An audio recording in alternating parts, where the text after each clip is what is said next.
Today we're going to attempt to make a cold smoker for our ceramic smoker. We're going to use a drill can from a tomato puree product, a soldering iron, a couple drill bits, different sizes, some string, and the top to the can.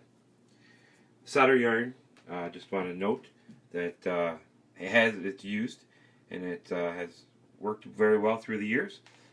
But I want to, for safety, I had sanded it all down and used a torch to burn off any paint and other contaminants, and used sandpaper and grinder to get all the lead off of the soldering iron. There was no lead left. Didn't know if it was lead free or lead. It didn't matter. I want this thing clean. We don't want to poison ourselves. So let's get started with this. I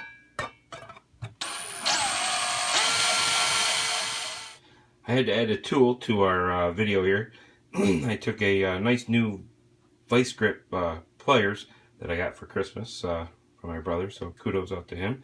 And after I drilled the hole, I put it inside the hole and I put some pressure on it, and I turned it a bit, and it kind of rounded the edges inward for a little bit of safety, and I needed some extra space to be able to fit this into the soldering iron. Now it'll fit in kind of snug. Still isn't all the way there. There we go. With a little bit of pressure, it went in, and it looks like it's nice and fit. It holds it nicely. So I like it so far. One comment on the hole when it was drilled. I did drill it off center on purpose, so when you have it on its side and the soldering iron is laying on the base of the grill or the smoker, that the handle is going to be on the bottom of the smoker. It's not going to be suspended up in the air if you were drilling it in the center of the can. You want to off center, so when it's in there, it'll lay down flat and nice. Now we're going to get ready to drill the holes for the top of the can where the smoke comes out.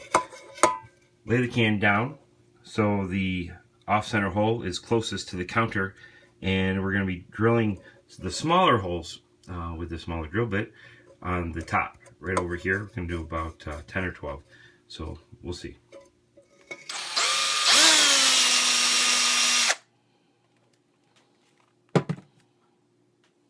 And now there's 10 holes to let the smoke out.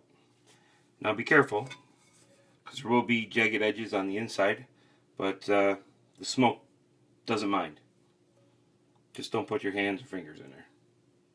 To make the cap of the cold smoker, I drilled 2 holes, one there and one across from it, and I strung the string through the hole, put a knot on each end, and that'll hold it on the end of the can. Now the cover is on the can, and you can put the soldering iron in and fill it with wood chips. Now the idea that I got it from on Pinterest, he used a piece of tin foil over the end instead of this edge of the cap, and he just used a rubber band, which is a good idea too. I was just trying to use the whole can if I could. It was just a thought. So if this doesn't work out, we will switch our mode to the tin foil, but right now it looks like it's working pretty good. So, and it shouldn't get too hot in the smoker when this is being used, that it shouldn't burn the string at all. It should be just fine, but you know, we'll find out, huh?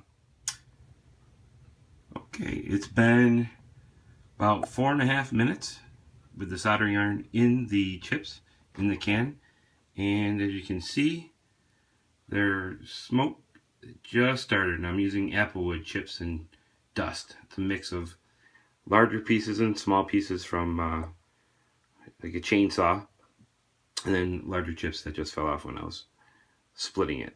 So looks like it works at this point. So now I'll put the cap on and watch to see how it comes out the other smaller holes that we made. And with the cap on, it's now forcing the smoke to come out of the previous holes that we drilled.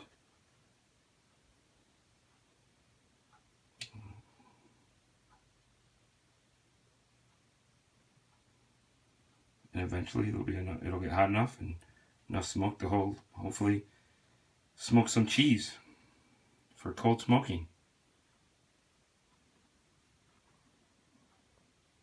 And this project is best done when if you're going to use a kitchen, best done when your wife is not home. So we'll clean up before she comes home and enjoy. Thank you for watching.